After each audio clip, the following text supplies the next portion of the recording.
I want to work through an example now where we're focused on the vector nature of the electric field. So if you look at this problem statement, it says find E, the vector, at x equals 4 meters, y equals 3 meters, and solve for the components Ex and Ey.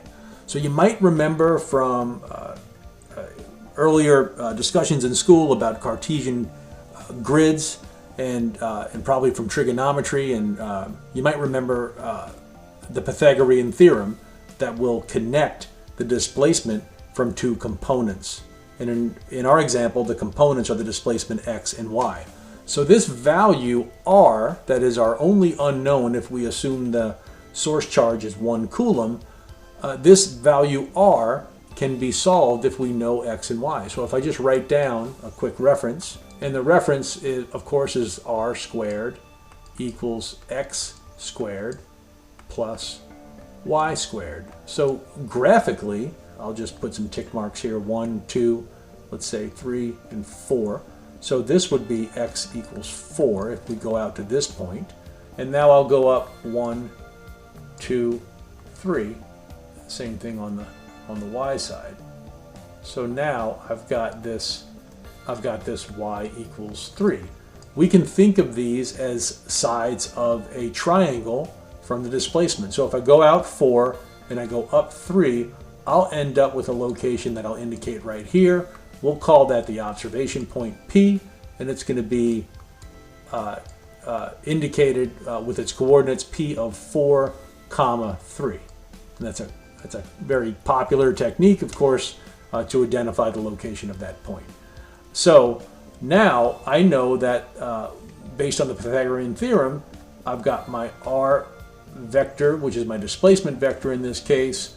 R is going to equal, this is going to equal, if I just take the square root of both of those sides, r is going to equal the square root of x squared plus y squared. And these are my, this will be my x, this will be a part of the triangle with the y value, so that we know that that's going to be 3. I'll go ahead and write it on this side. It's the same putting it over here as it would be as the projection there. And I already have x equals 4 on this side. So I can just plug these numbers in, and you've probably already done this in your head because this is a very popular triangle. It's the 3, 4, 5 triangle. So I know that r equals the square root. And if I was, I'm going to forget, I'm just going to leave the units out for now. X equals x at 4 squared is going to be 16, and then y is 3 squared, which is going to be 9, and we know that that's going to be the square root of 25, which is going to be equal to 5. So you probably remember that. So we now have enough information to calculate E once we put in those constants. We'll do that now. So since we've already done a similar problem with the magnitude, I'll run through this pretty quickly, but I'm going to say the electric field, I'll keep the vector sign on it there, is going to equal to, we're going to use Q of 1. So I'm going to, again, I'm ignoring units for the time. I'm going to say 1 over 4 pi epsilon naught. So that's just one big constant that we'll have to calculate, times 1 over, we already know what r squared is. If r is 5, r squared is going to be 25. Okay, and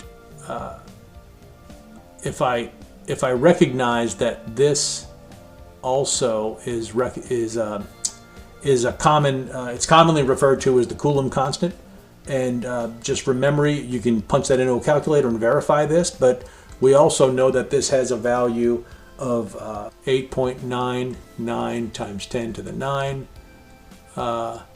divided by 25.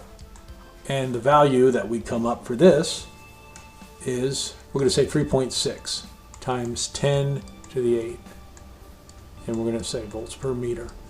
And this is indeed a vector sign here, even if it's a little sloppy. And where's the direction of that? We haven't calculated the x and the y yet. We're leaving it for the time being in the r hat notation. That vector r hat is always pointed radially away from the source charge, and it's a unitless vector.